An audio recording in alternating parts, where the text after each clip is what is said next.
নবীন কাকা ভাঙিন গড়িন নিত্য আপন মনে। অন্য ঠাকুর দেখতে চাইলে বাধা দিতেন না, ওই ঠাকুরটি দেখতে চাইলে না, শুধু না। কৌতূহলে দিন গড়ানো, পুজো এলো কাছে। মহালয়ার দিনটি এলো পুজোর খুশির সাথে।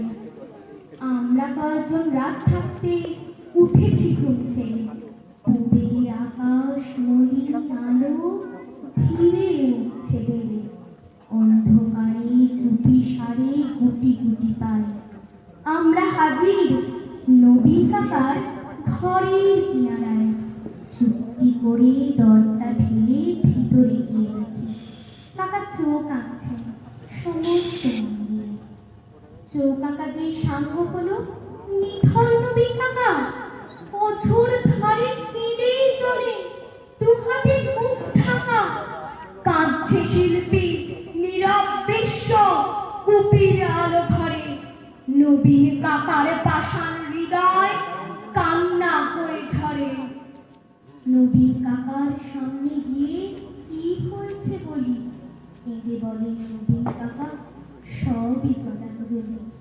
শ্রাবণ মাসে বন্যা হলো গেল কিছু, ব্যাধি এলো তখন বানের পিছু পিছু।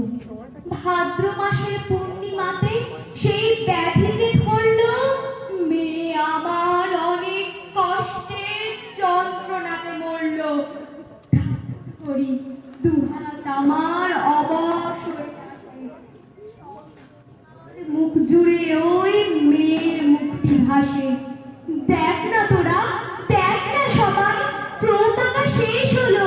দেখ না এই তো মেয়ে আমার হাসছে ঝলমল।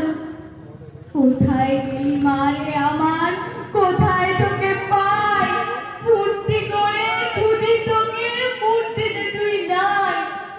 ষষ্ঠী এলে বোধন দেবীর প্রাণ প্রতিষ্ঠা হবে, জাগবে ঠাকুর। কিন্তু আমার মেয়ে ফিরবে কবে? কেউ কি কোনো মন্ত্র জানো? মৃন্ময়ী এই মেয়ে বাবার চোখ থেকে জল মোছাতে উঠবে ভেসে গিয়ে।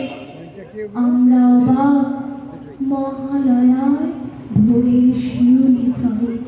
কি নিদারুণ ঠাকুর পুজো নবীন কাকা।